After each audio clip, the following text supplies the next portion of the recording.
ഇവിടെ നമ്മുടെ revenue minister കാര്യങ്ങൾ ചൂരൽമല മുണ്ടക്കൈ ദുരന്തത്തെക്കുറിച്ച് അവതരിപ്പിക്കുകയുണ്ടായി. അതുമായി ബന്ധപ്പെട്ട് ഈ പറയുന്ന നിലപാടുകൾ സാധാരണഗതിയിൽ നമുക്കാർക്കും പ്രതീക്ഷിക്കാൻ കഴിയുന്നതല്ല. പക്ഷേ അങ്ങേയറ്റത്തെ അവഗണന കേരളത്തോട് തുടർച്ചയായി കാണിക്കുന്ന സമീപനത്തിൻ്റെ ഒരു ഭാഗമാണ് ഇവിടെ കാണാൻ കഴിയുന്നത്.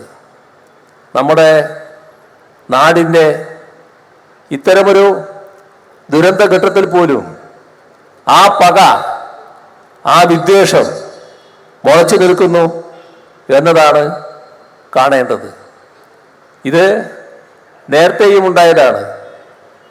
കഴിഞ്ഞ ഒട്ടേറെ ദുരന്തങ്ങൾ നാം നേരിട്ടപ്പോൾ നമുക്ക് അർഹമായ സഹായം നൽകുന്നതിന് ഈ കൂട്ടർ തയ്യാറായില്ല.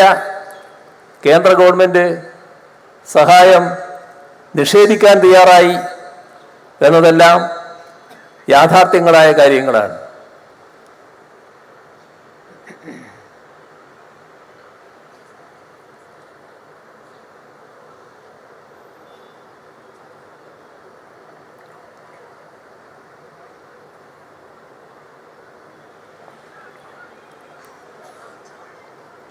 അന്ന് അത്തരം നിഷേധങ്ങൾ വന്നപ്പോൾ അതിൻ്റെ കൂടെ ആ നിഷേധിച്ച സമീപനത്തോടൊപ്പം കേന്ദ്ര BJP ഗവൺമെൻറ് സ്വീകരിച്ച സമീപനത്തോടൊപ്പം നിൽക്കുന്ന കാഴ്ചയാണ് ഇവിടുത്തെ കോൺഗ്രസിൽ നിന്നും UDF-ൽ നിന്നും കാണാൻ നമുക്ക് കഴിഞ്ഞത്. അങ്ങനെയൊരു വിധിവൈപരീത്യവും ആ ഘട്ടത്തിലുണ്ടായി. നമ്മുടെ നാടിനെ സഹായിക്കാൻ ബാധ്യപ്പെട്ടവർ നാടിന് സഹായം നൽകാതെ നാടിനെ തകർക്കുന്ന സമീപനം. പക്ഷേ നമ്മുടെ നാട് അതിനൊട്ടേറെ പ്രത്യേകതകളുണ്ട്. ഈ നാടും ജനങ്ങളും ലോകം അത്ഭുതാതരങ്ങളോടെയാണ് നോക്കിക്കണ്ടത്. കാരണം 2018 മഹാപ്രളയത്തിൽ തകർന്നടിഞ്ഞു പോവുകയാണ്. സഹായം ഒന്നും കിട്ടുന്നില്ല. പക്ഷേ കുറച്ച് കഴിഞ്ഞപ്പോൾ കാണുന്നത് പുനരുദ്ധരിക്കപ്പെട്ട കേരളത്തെയാണ്. എങ്ങനെയാണ് ഇത് സാധിച്ചത് എന്ന് ലോകം തന്നെ അത്ഭുതത്തോടെയാണ് നോക്കിക്കണ്ടത്. എന്താ അതിന് കാരണം? നമ്മുടെ നാടും നമ്മുടെ ജനങ്ങളും കാണിച്ച ഒരുമയും ഐക്യവും. ഈ പറയുന്ന മറ്റ് നിലപാടുകളൊന്നും ജനങ്ങളെ പൊതുവിൽ ബാധിച്ചില്ല. ഒരുമയും ഐക്യവും നിലനിർത്തുന്ന ജനങ്ങളും നാടും ഏത് പ്രതിസന്ധിയെയും അതിജീവിക്കാനുള്ള കെൽപ്പ് നേടും എന്നതാണ് ഇതിലൂടെ ലോകത്തിന് മുന്നിൽ നാം തെളിയിച്ചത്.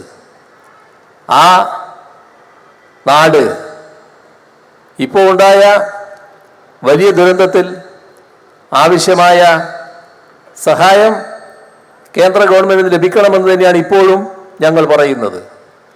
ഈ അങ്ങേയറ്റ നിഷേധാത്മക നിലപാട് സ്വീകരിച്ച ഈ ഘട്ടത്തിലും വീണ്ടും സംസ്ഥാനത്തെ ഗവൺമെൻറ് എന്ന നിലക്ക് കേന്ദ്ര ഗവൺമെൻറ്റിനെ ഞങ്ങൾ സമീപിക്കും.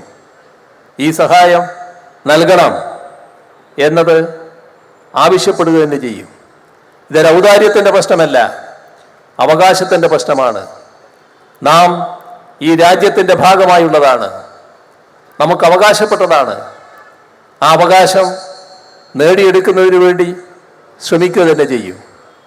എന്നാൽ ബഹുമാന്യനായ റവന്യൂ മിനിസ്റ്റർ പറഞ്ഞതുപോലെ ഇനി ഈ ഒരു സഹായവും നൽകിയില്ല എന്നൊരു സമീപനമെടുത്താൽ ഞങ്ങൾ പ്രഖ്യാപിച്ച ഒരു കാര്യത്തിൽ നിന്നും പുറകോട്ട് പോകില്ല എന്നതാണ് വ്യക്തമാക്കാനുള്ളത്. ആ പാവങ്ങളെ ഹതഭാഗ്യരെ അവിടെ പുനരധിവസിപ്പിക്കേണ്ടതുണ്ട്. അതിൻ്റെ സ്ഥലം എടുക്കുകയാണ്. കൃത്യമായി അവിടെ നല്ല രീതിയിലുള്ള പുനരധിവാസം ഉറപ്പുവരുത്തുകയാണ്. അതിന് നേരത്തെ തന്നെ ഞങ്ങൾ പ്രഖ്യാപിച്ചിട്ടുണ്ട്. ആ പ്രഖ്യാപിച്ച തരത്തിലുള്ള ആധുനിക രീതിയിലൊരു ടൗൺഷിപ്പ് അവിടെ രൂപം കൊള്ളും. മാതൃകാപരമായ പുനരധിവാസവും നടക്കും. വെറും താമസ സ്ഥലം മാത്രമായിരിക്കില്ല, ഒരു സമൂഹത്തെ ആകെ പുനരധിവസിപ്പിക്കുകയാണ്. ആ സമൂഹത്തിന് വേണ്ട പൊതുവായ കാര്യങ്ങൾ എന്തൊക്കെ വേണോ അതൊക്കെ അവിടെ ഉണ്ടാകും. അതെല്ലാം ഉറപ്പുവരുത്തുന്ന നിലപാടാണ് നാം സ്വീകരിക്കാൻ പോകുന്നത്. ഈ കാര്യത്തിൽ നാടും ജനങ്ങളും വലിയ തോതിൽ പിന്തുണ നൽകാൻ സന്നദ്ധത അറിയിച്ചു കഴിഞ്ഞിട്ടുണ്ട്. ആ പിന്തുണയാകെ സമാഹരിക്കാനും നടപടികൾ സ്വീകരിക്കും. എല്ലാ നടപടികളും വേഗതയിൽ നീങ്ങിക്കൊണ്ടിരിക്കുകയുമാണ്. അപ്പോൾ അതിൽ നിന്ന് പുറകോട്ടടിപ്പിക്കാമെന്ന് ആരും ചിന്തിക്കേണ്ടതായിട്ടില്ല.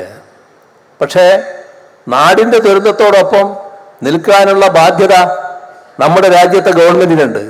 ആ ബാധ്യത അവർ നിറവേറ്റണമെന്നുള്ളത് നമ്മൾ ആവശ്യപ്പെടുക തന്നെ ചെയ്യും. ഇതാണ് ആ കാര്യത്തിൽ നാം സ്വീകരിക്കാൻ പോകുന്ന സമീപനം.